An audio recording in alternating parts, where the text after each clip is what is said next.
नमस्कार मेरे डर और सस्पेंस के शौकीन साथियों। आज मैं आपके लिए लेकर आया हूं एक ऐसी कहानी जो आपको सिहरने पर मजबूर कर देगी। यह कहानी है खूनी हवेली की। कहा जाता है कि इस हवेली में एक निर्दोष लड़की की आत्मा आज भी भटक रही है और जो भी वहां जाने की कोशिश करता है वह कभी लौट कर नहीं आता। क्या आप तैयार हैं इस डरावनी हवेली के रहस्यों को जानने के लिए? अगर आपको यह कहानी पसंद आए तो मेरे चैनल गुलशान हॉरर स्टोरी को जरूर सब्सक्राइब करें और हमारे साथ जुड़े रहिए। शहर से दूर वीरान रास्तों के किनारे एक पुरानी हवेली खड़ी थी। यह हवेली कई सालों से खाली पड़ी थी। लोग कहते थे कि यहाँ रात होते ही अजीब आवाजें आती हैं। कोई कहता कि वहाँ चीखें गूंजती हैं, तो कोई दावा करता कि खिड़कियों से एक लड़की की परछाई दिखाई देती है। आसपास के गांव के लोग इस हवेली का नाम लेते ही कांप उठते थे। राहुल, निशा और कबीर तीन दोस्त थे जिन्हें रहस्यमयी जगहों की खोज करने का शौक था। एक दिन उन्होंने इस हवेली की डरावनी कहानी सुनी। कबीर ने हंसते हुए कहा, क्या सच में भूत होते हैं? चलो इस हवेली में एक रात गुजारते हैं और सच पता करते हैं। निशा ने डरते हुए कहा, मुझे नहीं लगता यह अच्छा विचार है। लोग कहते हैं वहां बहुत बुरी आत्मा है। लेकिन राहुल ने कबीर का साथ देते हुए कहा, हम बस कुछ घंटों के लिए जाएंगे और वीडियो रिकॉर्ड करेंगे, कुछ नहीं होगा। रात का समय चुना गया। तीनों दोस्त टॉर्च और कैमरे लेकर हवेली की ओर निकल पड़े। हवेली तक जाने का रास्ता सुनसान था। चारों ओर घने पेड़ थे जिनकी टहनियां हवा में हिल रही थीं। जब वे हवेली के पास पहुंचे तो लगा जैसे पूरा माहौल अचानक ठंडा हो गया हो। हवेली का मुख्य दरवाजा जंग लगा और टूटा हुआ था। दरवाजे को धक्का देते ही एक अजीब चरमराहट की आवाज आई। अंदर अंधेरा था। सीलन और धूल की गंध हवा में फैली हुई थी। टूटे हुए फर्नीचर और फर्श पर बिखरे कांच के टुकड़े देख निशा की सांसें रुक सी गईं। हवेली की दीवारों पर पुरानी तस्वीरें टंगी थीं। उन तस्वीरों की आंखें उन्हें ऐसे देख रही थीं जैसे कोई जिंदा इंसान खड़ा हो। कबीर ने मजाक में कहा, वाह, यहाँ तो सच में डर का माहौल है। कैमरा ऑन करो और सब रिकॉर्ड करो। अचानक ऊपर की मंजिल से किसी के रोने की आवाज सुनाई दी। यह आवाज इतनी धीमी थी कि लगता था जैसे कोई बहुत दर्द में है। राहुल ने टॉर्च की रोशनी सीढ़ियों की ओर फेंकी। सीढ़ियां धूल और जालों से भरी हुई थीं। निशा ने कांपते हुए कहा, मुझे लगता है हमें यहीं से लौट जाना चाहिए। यह जगह सामान्य नहीं है। राहुल ने गंभीरता से कहा, अब हम यहां आ ही गए हैं तो देखेंगे कि ऊपर क्या है। तीनों धीरे धीरे सीढ़ियों पर चढ़ने लगे। हर कदम के साथ सीढ़ियों की लकड़ी चरमरा रही थी, जैसे कोई अदृश्य ताकत उन्हें रोक रही हो। ऊपर पहुंचते ही एक बड़ा हॉल दिखा। हॉल में टूटी हुई अलमारी और बिखरे हुए खिलौने पड़े थे। कोने में एक पुराना आईना था जिसमें उनकी परछाई धुंधली दिखाई दे रही थी। अचानक आईने में एक लड़की का चेहरा नजर आया। उसके लंबे बाल थे और उसकी आंखें लाल चमक रही थीं। लेकिन जैसे ही वे मुड़े वहां कोई नहीं था। तीनों एक दूसरे को देखने लगे। निशा ने कांपते हुए कहा, यहां सच में कुछ है, हमें बाहर चलना चाहिए। उसी समय एक पुराना दरवाजा अपने आप खुल गया और ठंडी हवा का तेज झोंका आया। हवेली की खिड़कियां जोर जोर से हिलने लगीं। कबीर ने डर के बावजूद कहा, चलो उस कमरे को देखते हैं, शायद वहां कुछ पता चले। कमरे के अंदर कदम रखते ही उन्हें अजीब सा एहसास हुआ जैसे कोई उन्हें घूर रहा हो। दीवारों पर खून जैसे लाल निशान बने थे और फर्श पर एक सफेद साड़ी पड़ी थी।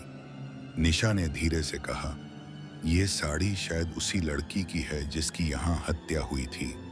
अचानक कमरे में अंधेरा फैल गया और टॉर्च की रोशनी झपकने लगी। उसी पल ऊपर से किसी के चीखने की आवाज आई। तीनों के शरीर में सिहरन दौड़ गई। राहुल ने घबराकर कहा, यहाँ कुछ भयानक होने वाला है, हमें तुरंत बाहर निकलना चाहिए। कमरे में गूंजती चीख ने माहौल को और डरावना बना दिया। राहुल, निशा और कबीर तीनों के चेहरे पीले पड़ गए।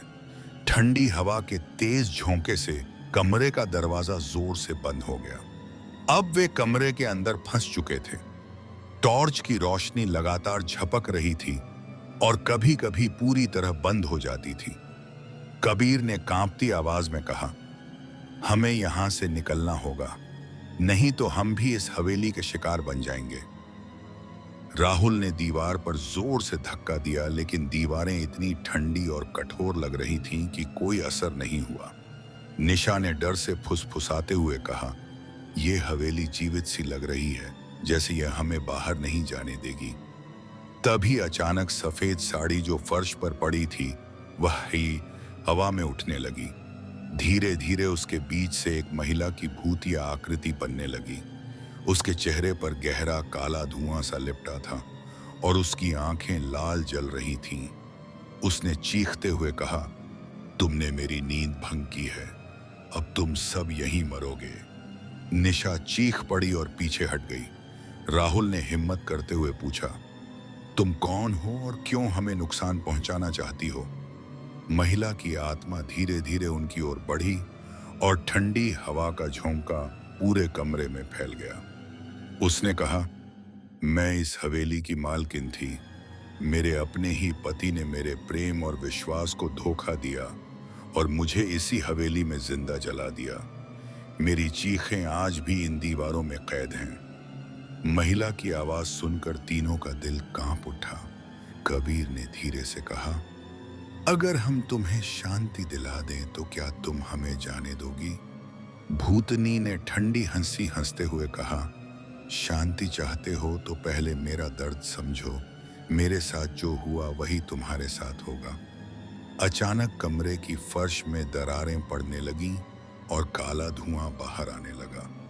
रोशनी एक पल के लिए पूरी तरह बुझ गई। कबीर ने घबराकर कहा, यह धुआं हमें घेर रहा है, हमें कुछ करना होगा। राहुल ने पास पड़े लकड़ी के डंडे से दरवाजे पर जोर मारा, लेकिन दरवाजा नहीं टूटा। तभी निशा की नजर खिड़की पर पड़ी, जो धूल और जाले से ढकी थी।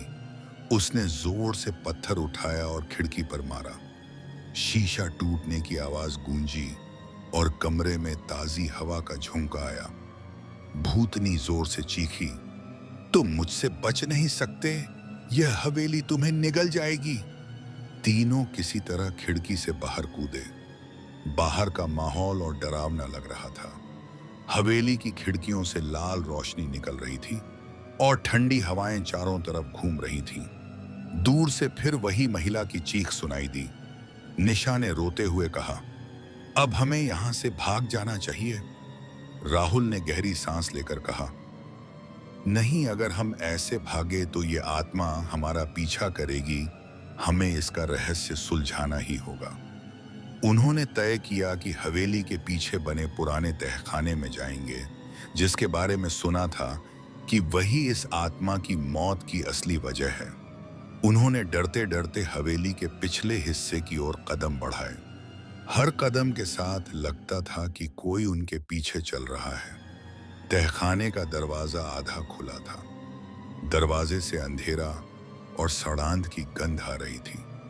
कबीर ने धीरे से कहा, क्या हम अंदर जाएंगे? राहुल ने दृढ़ आवाज में कहा, हाँ, यही हमारी आखिरी उम्मीद है। जैसे ही उन्होंने तहखाने का दरवाजा खोला, ठंडी हवा का तेज झोंका उनके चेहरे से टकराया। अंदर का अंधेरा इतना गहरा था कि टॉर्च की रोशनी भी उसे चीर नहीं पा रही थी। तहखाने में कदम रखते ही चारों ओर सन्नाटा छा गया। हवा में अजीब सी सड़ांध और सीलन की गंध थी। दीवारों पर मोटे जाले थे और फर्श गीला सा महसूस हो रहा था। जैसे ही उन्होंने टॉर्च की रोशनी आगे फेंकी, उन्हें फर्श पर खून जैसे लाल निशान दिखाई दिए, जो तहखाने के गहरे हिस्से की ओर जा रहे थे। निशा ने कांपती आवाज में कहा, यह वही जगह लगती है जहां उस महिला को जिंदा जलाया गया था। कबीर ने डरते हुए कहा, अगर वह आत्मा यहां भी आ गई तो हम बच नहीं पाएंगे। राहुल ने दृढ़ता से कहा, हमें सच्चाई का पता लगाना ही होगा, वरना ये आत्मा हमारा पीछा कभी नहीं छोड़ेगी। जैसे ही वे आगे बढ़े, अचानक तहखाने की दीवारों से अजीब सी आवाजें आने लगीं। ऐसा लग रहा था जैसे कोई वहां फंसा हो और बाहर निकलने की कोशिश कर रहा हो।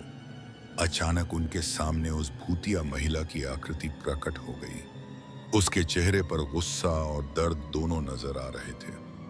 महिला ने धीमी लेकिन गूंजती आवाज में कहा, तुम्हें पता है मेरे साथ क्या हुआ था?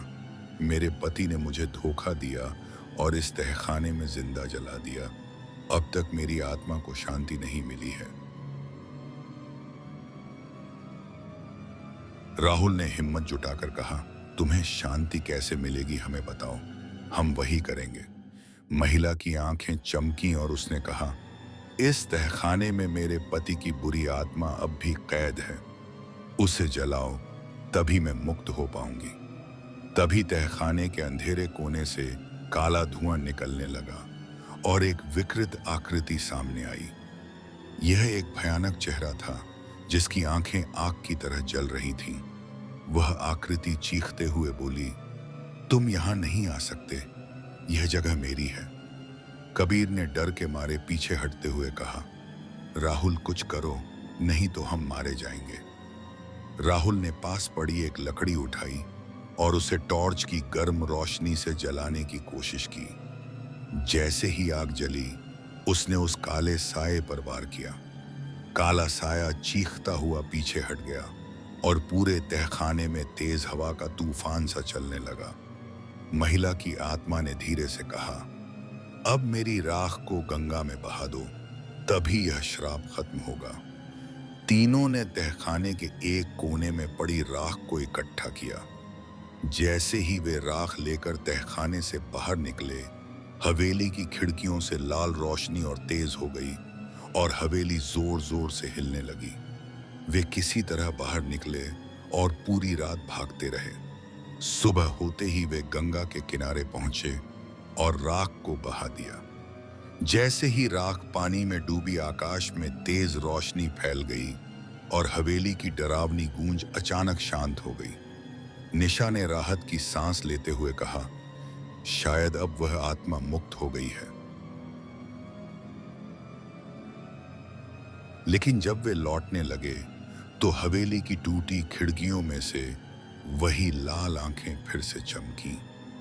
एक धीमी आवाज गूंजी, याद रखना, अंधेरा कभी पूरी तरह खत्म नहीं होता, मैं लौटूंगी। तीनों दोस्त एक दूसरे को देखते हुए कांप उठे और वहां से तेजी से निकल गए। उस दिन के बाद उन्होंने कसम खाई कि कभी भी किसी भूतिया जगह का रहस्य जानने की कोशिश नहीं करेंगे। दोस्तों, उम्मीद है कि आपको यह खतरनाक और डर से भरपूर खूनी हवेली की कहानी पसंद आई होगी। अगर आपको यह कहानी रोमांचक और सस्पेंस से भरी लगी तो अपने विचार हमें कमेंट में जरूर बताएं। अगर आपको यह वीडियो अच्छा लगा हो तो हमारे चैनल को जरूर सब्सक्राइब करें। गुलशान हॉरर स्टोरी के साथ जरूर जुड़ें।